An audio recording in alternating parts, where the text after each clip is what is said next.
Okay, let's move on to our first panel discussion of the afternoon. That is the Net Zero and Planet Forum. My three guests are Aranee Mazumba, Chief Sustainability Officer at DIRD Group, Anjali Kumar, Chief Sustainability Officer at Zomato, and Prashant Tiwari, Chief Sustainability Officer at Amara Raja Group. Hello to all of you. Thank you so much for joining us.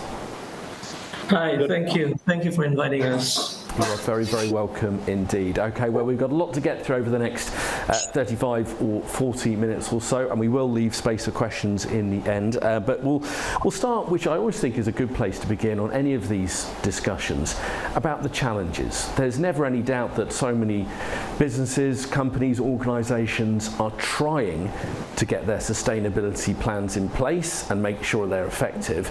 But there's always blockers, there's always challenges, always things stopping them. Let's dig into some of those challenges and the main challenges that companies are facing when striving to achieve their net zero ambitions. Aranee, well, I introduce you first, so I'll begin with you. For you, what do you feel the biggest challenges are? Thank you. The part of the world that we belong, like here, like incorporating sustainability is a big challenge, because from the investor's perspective, the mindset of the investors, like to invest in sustainability efforts, they more often than not they tend to think about the economical factor. So whenever professionals or like companies like us, when we want to implement the sustainable efforts, like we think of kind of merging ESG efforts with sustainability, so that like the investors get the real picture of what not only they're going to contribute to the environment, but also how they're going to earn, and when you consider the commercial perspective. I'll open that to the rest of the panel. Sure, I'll add to that. Zomato's mission is better food for more people. And essentially, we're one of the largest food delivery platforms in India. What this mission translates to is we want to increase access to high quality food at affordable rates, but also via sustainable deliveries, right? So there's a lot packed into that mission, a lot of expectations. And I think that the biggest challenge, therefore, is bringing everyone up to speed, because as a platform, we connect multiple stakeholders, we connect consumers, we connect restaurants, we connect delivery partners who are seeking part-time opportunities for earning via deliveries, and of course, we connect investors to the opportunity of benefiting from what is clearly a growing trend of people ordering online. But these are very distinct sets of stakeholders, and they are at different places in terms of their understanding of sustainability, climate change, right? A lot of consumers in India, despise plastic, right? But for instance, if would there be, a lot of alternate materials haven't developed yet for enabling spill-free deliveries. So the question is, are they ready? Are they ready to accept some of the compromises that might come with alternate materials? Similarly, we would love it, and we have made a commitment towards achieving net zero emissions by 2033, which hinges very heavily on transitioning to 100% EV-based fleet by 2030, right? But do all our delivery partners understand the benefits of moving to an electric vehicle? Have all of them, have all of them been able to overcome their range anxiety about moving to an electric vehicle? So we have to bring all the stakeholders up to speed and convince them that this transition is important to make, and that's I guess that's one of the biggest challenges, but it's also what must be done. Prashant, I'll invite you in. We are Amara Raja. We are an energy and mobility company. And we are one of the largest producer of lead acid battery. In fact, in Singapore, every third car runs on Amaron battery. And we also manufacture lithium-ion batteries, EV chargers, power electronics, and we have our infra business, which is working on renewable energy installation. So that's a quick summary of the organization I represent. Now, when I look at net zero emissions and the challenges which an organization face, most of the CO2 emissions are in scope 2. So we heavily depend on the grid. And if I can maybe bucket the challenges, one is around the inconsistencies in the existing policies. So my manufacturing units happens to be in Andhra Pradesh. We have set up a 60 megawatt of captive renewable energy. Now the concern is around the banking is not allowed. And the cost of energy storage, it stays very high. And there are certain infrastructure challenges in the country related to grid integration or transmission infra. The second big part of the challenge is while we talk about net zero, the scope 3 emissions are really important. It's almost 70% of our total emissions. And the supply chain decarbonization is one area where there is still a lack of standardization. There is a lot of scope for collaboration working with your suppliers. So we are suppliers to many of the auto OEMs, as well as we have multiple suppliers helping us, with the raw material. The third big challenge, which I could see not now, but maybe a few years down the line when, organizations move closer to their aim of net zero, is the offset part. So the additionality part is still not understood. It is still under a lot of doubts. And sometimes organizations do face a backlash or, what you call as greenwashing when it comes to declaring themselves carbon neutral. But apart from that, things have been evolving very well. The technology is improving. Technology is becoming cheaper also. I mean, today, if you see in last 10 years, the solar has become almost, it has become cheaper by 90%. The wind has become cheaper by 70%. The cost of energy storage has come down by almost 60-70%. So there are challenges and there are solutions. I think we are all moving in the right direction. Well, there's two themes I want to pick up from those answers there. One will be about sort of the education of consumers, because businesses can look after what they do. It's often harder to influence consumers at the end of that chain. The other aspect there is looking at particular localized challenges, because it's so easy to think about the world globally and think everyone is facing the same set of challenges. Yet sustainability challenges in North America will differ from Africa, will differ from Europe, will differ from Asia. Where do we feel the particular local challenges are for the more Asian APAC kind of region, and specifically for that? Where do we feel those challenges are? I'll open that to whoever wants to take that first, and then we'll roll from there. So maybe I can start. So if you look at India, I think since 1900, the age of industrialization, we have contributed to around 4% of carbon dioxide. We have largest population in the world. Our per capita energy consumption is 1/3 of the world, 1/4 of China, maybe 1/10 of US. And it is one of the fastest growing economy. Having said that, the per capita income is still low. Energy part is one of the big fraction of the total wallet outgo of an individual family. So the biggest challenge which India as a country faces basically upliftment, bringing more people out of poverty, and energy consumption per capita would continue to go up for many years to come. The other part of, if you look at India specifically, some of the most polluted cities happens to be in India. For example, Delhi, you would have heard those horror tales of, things not in line for 3-4 months. It becomes almost, the AQI goes very high.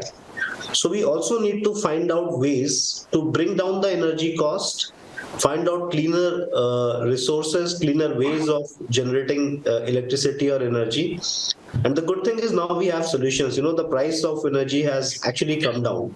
There are certain challenges when it comes to energy storage, but solar, wind, even nuclear for that extent would be, the way to go.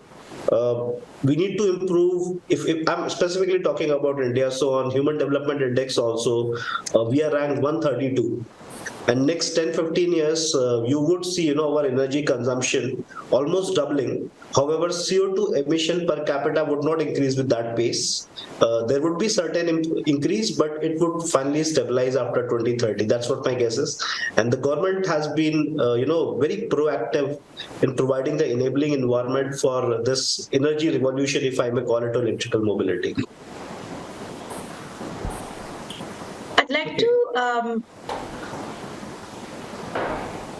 like to build on what Prashant has said and actually also share the social side, since we are talking about ES and G. On the social front, I believe that a lot of Asian economies are characterized by a large informal sector, and that's definitely true for India.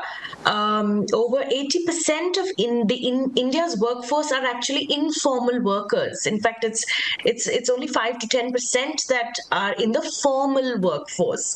Now, what that means is that most workers are undocumented, but they're all working, and that's how the economy is being powered. And platforms like ours, for instance, play an important role in sort of partially formalizing the informal workforce. For they have access. If in our case we provide insurance to all our gig workers, this is medical and accidental insurance, and we have a way to track their earnings, so we can they can use that as a proof to raise loans, etc. But I think the important thing is that India needs a lot more of work and earning opportunities for a fairly large, low-skilled workforce. And I think we shouldn't, what should I say? We should be conscious of the fact that this workforce that is used to completely informal work may not necessarily want to transition immediately to a 9 to 5 or 9 to 6 kind of job setup.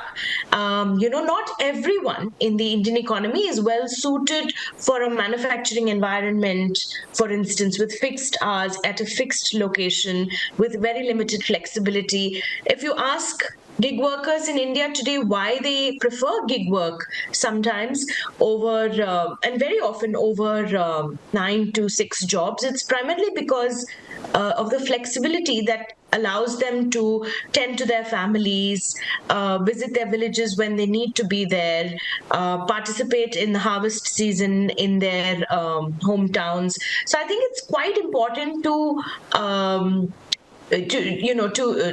take into consideration that a lot of these economies have a very large informal workforce, and expecting the informal workforce to suddenly transition into a formal workforce and sort of expect even companies to treat them all as formal workers is not going to be advisable, even because there are particular reasons why the workforce is organized the way that it is. So I think there has to be some thought given into how to uplift a very large informal workforce. Okay, to add to what my fellow speakers said, when you consider the Bangladesh perspective about sustainability and the renewable energy targets, although they have set a lot of targets here, but then the process of implementing those energy plans or like the sustainable efforts. Like it's a prolonging effort. There is no one-stop solution. So the awareness is lacking, and there are lots of rooftop solar projects coming up, and megawatt plants are coming up, but then there are subsidized for the feed-in tariff and all, but the real scenario is there is a big gap between the target set up by the government and the implementation that have been done so far. Some excellent examples there of the particular local context, as it's you need to work in the context you're given.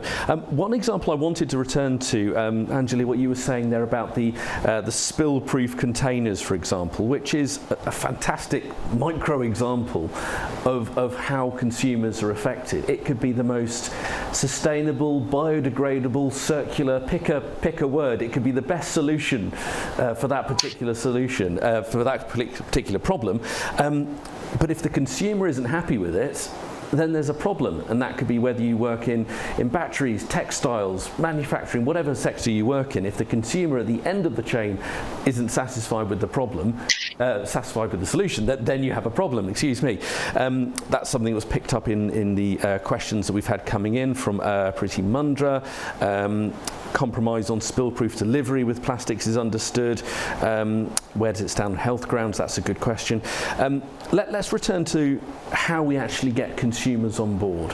How do we get the consumer to buy in to what businesses are doing with their own sustainability agenda? I'll start with you, Anjali, on that one, as you gave that example. How do we get the consumer on board? So I'm going to be quite, say, candid and honest about this one. I think consumers value choice. And I think that is probably the direction in which we should be working.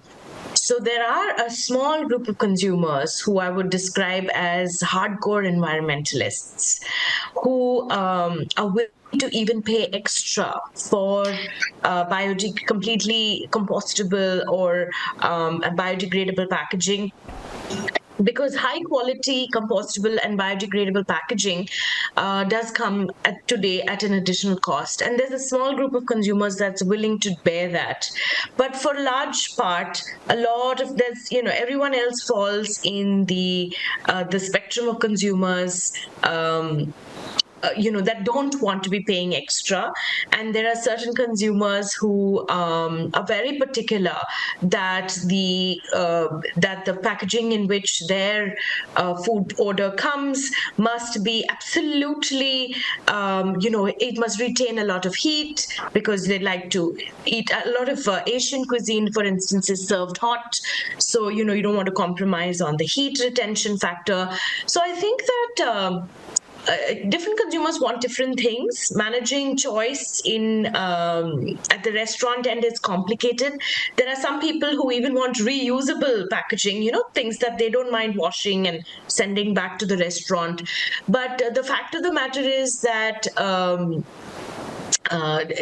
we are not there yet in terms of giving a lot of choices to consumers. I think that is the direction in which we should be working. I don't think, I think that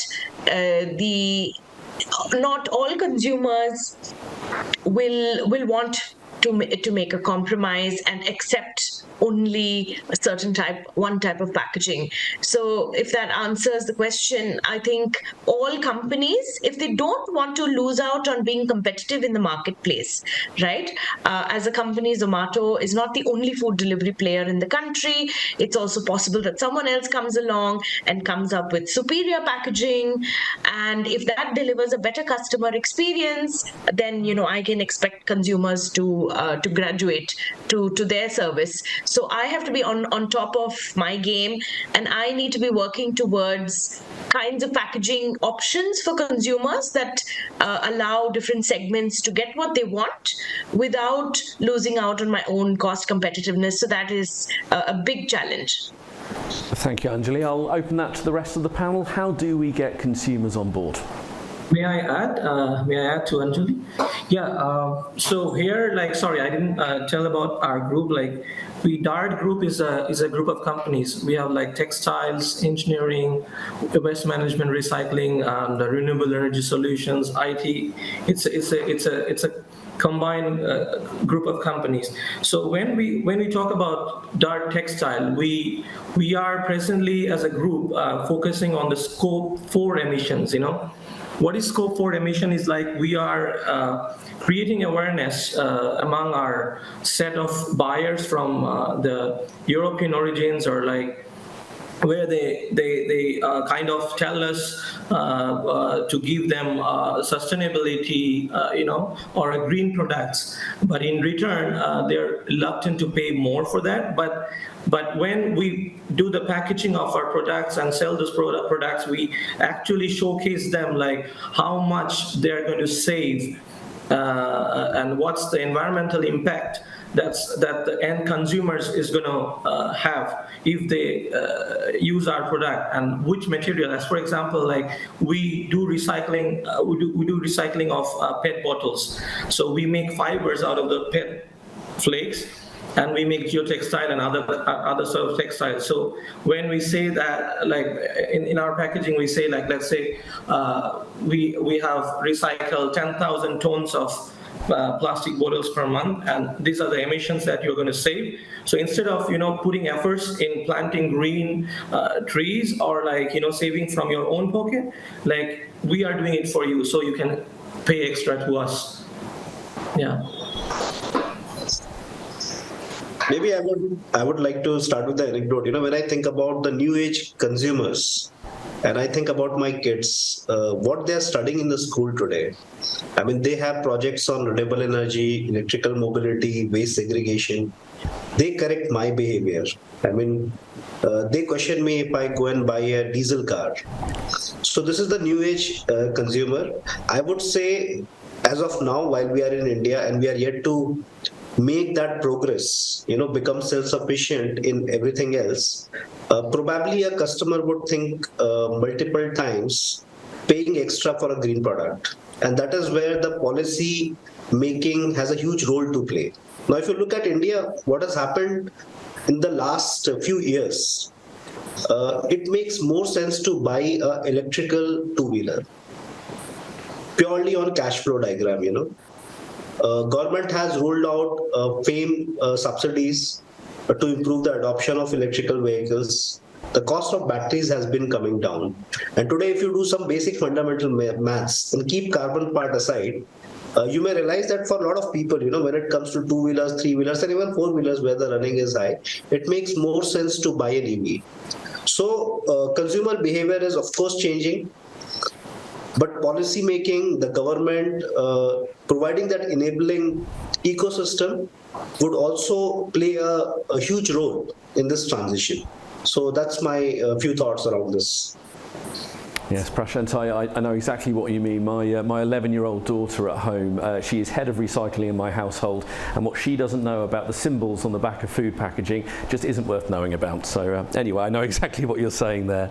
Moving on to questions we've had from the audience. Thank you very much for sending them in via the app. This one doesn't have a name on it. Do let us know who you are and where you're contacting us from. It's a question about engaging with MSMEs, and it's about how do you go about engaging with them. It says specifically here in India, in net zero agendas, but we'll open that up to all more developing economies. What advice would all of you have on that in engaging with those kind of partners and suppliers when it comes to net zero agendas? And I'll open that up to the whole panel.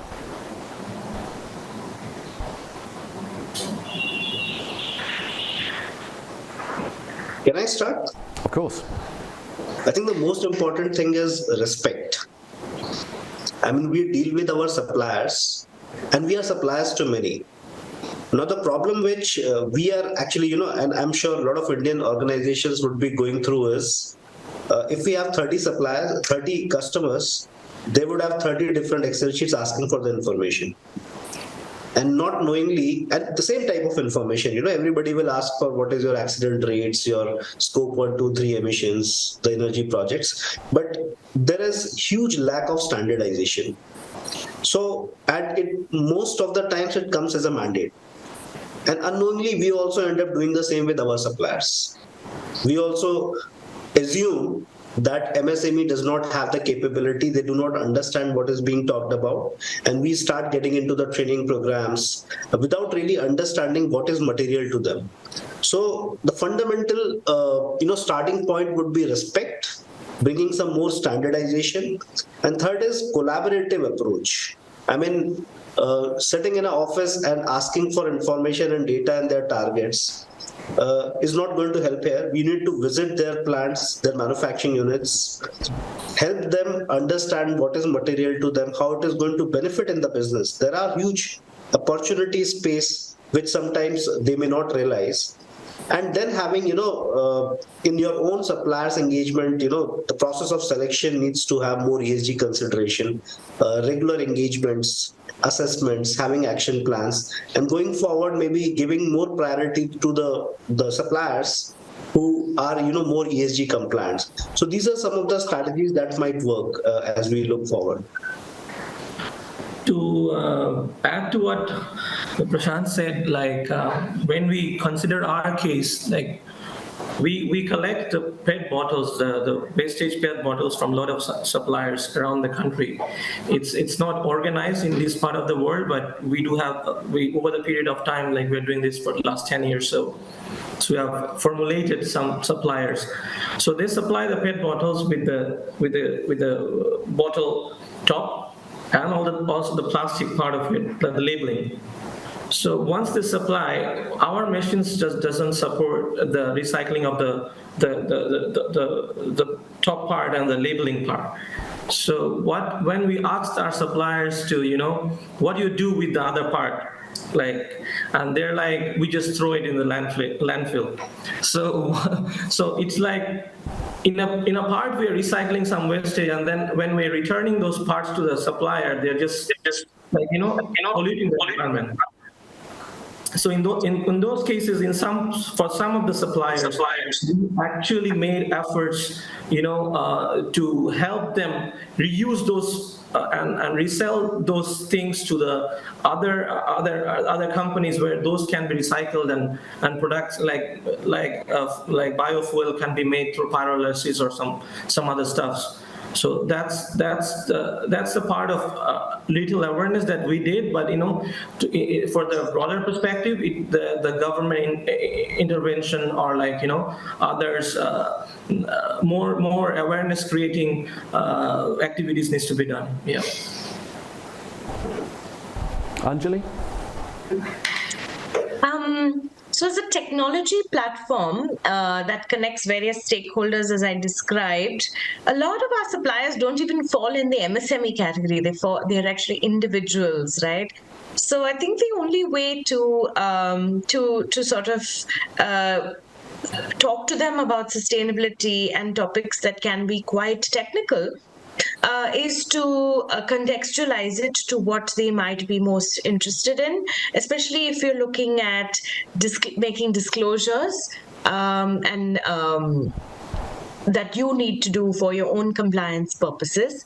So I would think that when we are, and we are yet to begin our program around supplier engagement, but I would think that the main focus needs to be on simplifying topics and making it highly contextual and focusing on what is in it for them.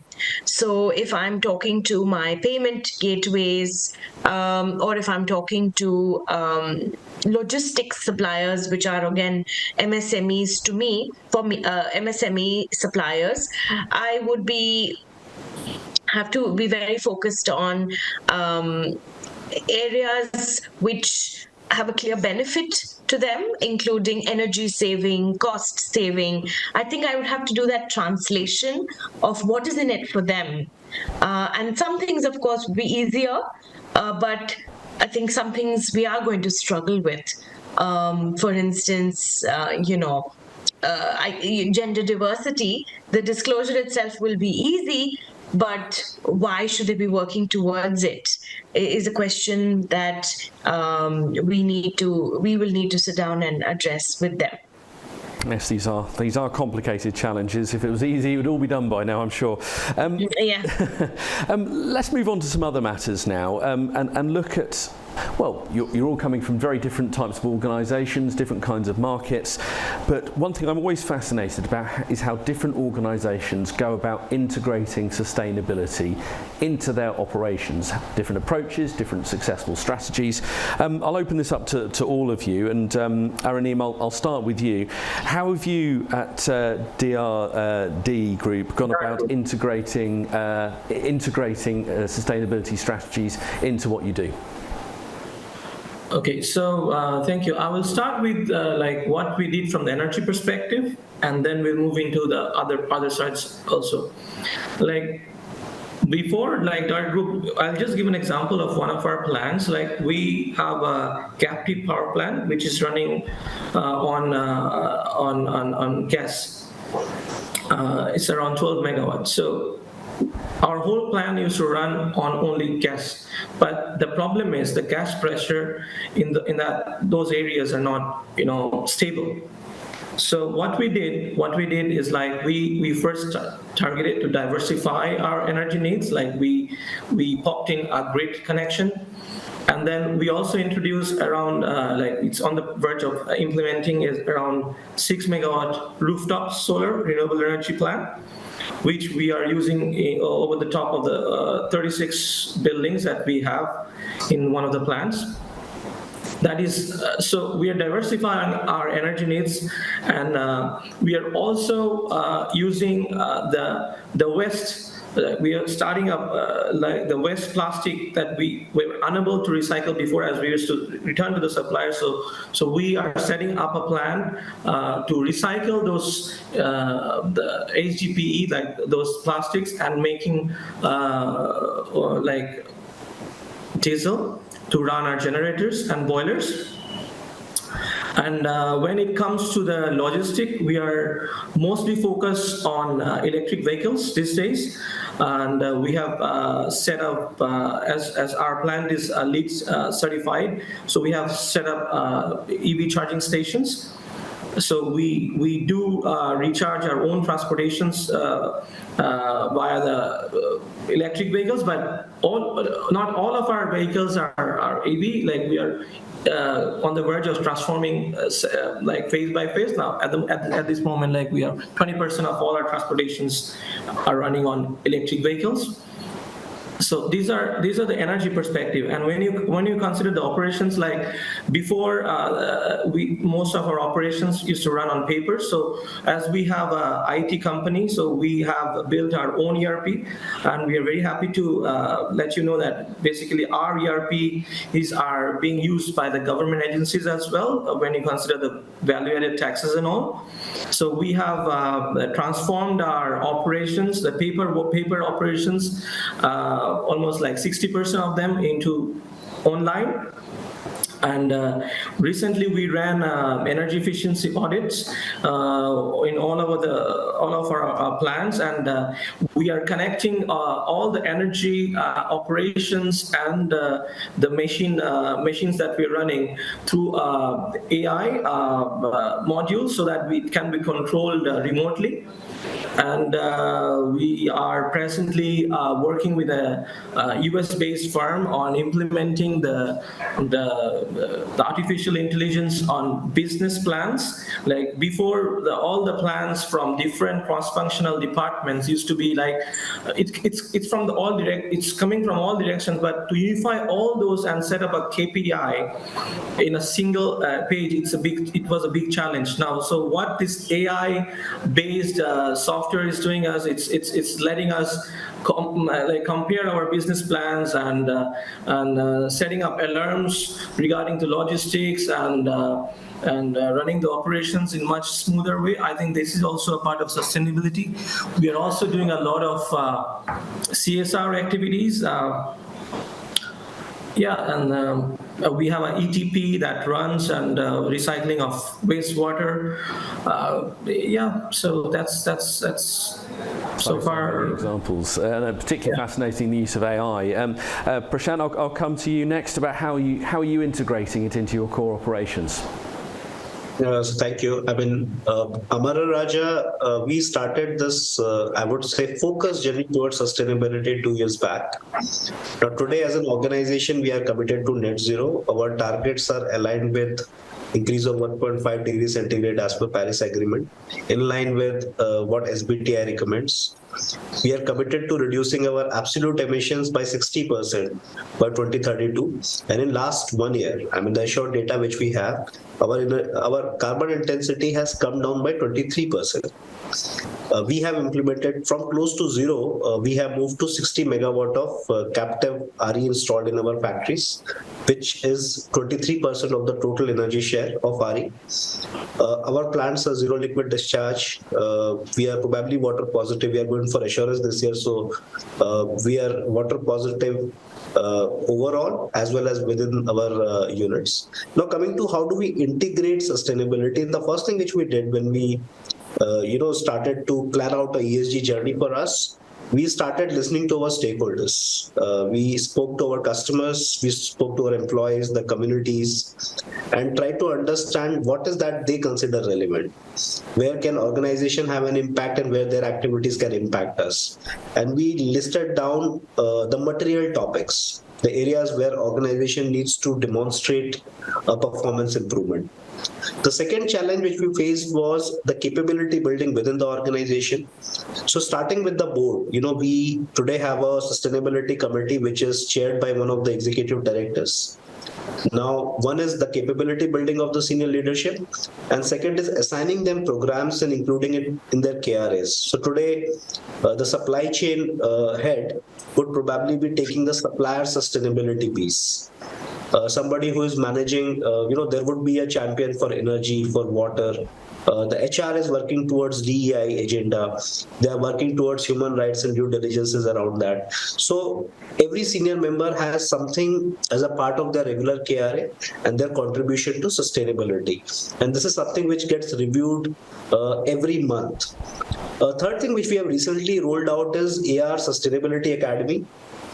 And this is basically, I think, the biggest thing which we would have done to integrate sustainability in the existing job roles. So we looked at the skills and we realized that there are certain skills related to sustainability which needs to be included in the regular jobs, regular portfolio. So this AR Sustainability Academy, if let's say you are a commercial manager and you log in that I am a commercial manager, there are certain topics like what is responsible sourcing, how to evaluate supplier on ESG parameters, how to engage with them, what are the data expectations. So when you go for a negotiation with a supplier, how do you define your Amara Raja expectations to the suppliers? Similarly, there would be program for marketing. If we are talking about HR, the importance of DEI, importance of human rights. So those kind of topics were included for somebody who isn't from HR domain. So this is one process which we are following to improve the capability and sensitization within organization around sustainability.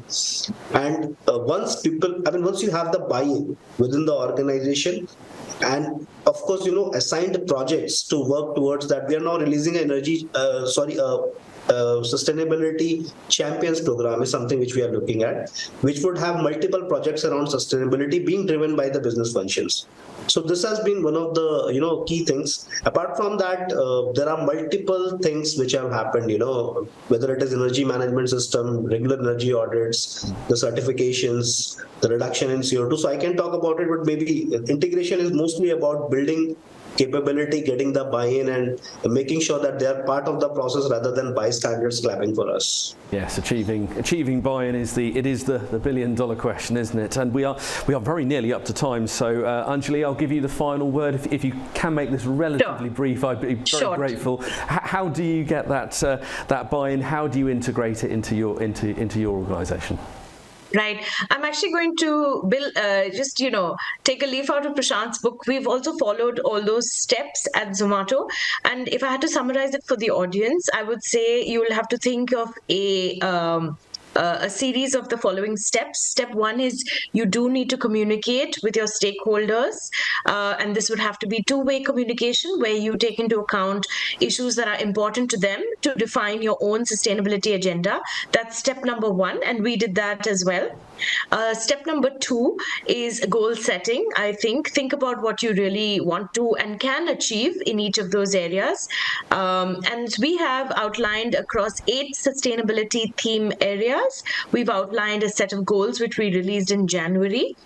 And it covers climate, it covers waste, it covers diversity, hunger, a whole host of areas, but including customer innovation and privacy, which are material topics for our kind of business. So communication, goal setting. The third step is for people to achieve the goals, you need, as Prashant pointed out, capacity building, which means they need to feel empowered to achieve those goals. And sometimes that involves creating toolkits. It could involve, sending people for training programs where required. But definitely, there needs to be a lot of work in capacity building. And finally, Prashant spoke of this as well, is monitoring. And we too have quarterly monitoring of across our sustainability goals, and where required, more frequently. So I'd leave it at that. 4 steps to integrating communication, goal setting, capacity building, and monitoring.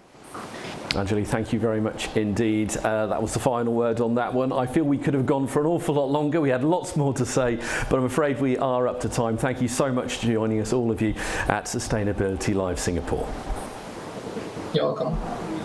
Thank you very much indeed.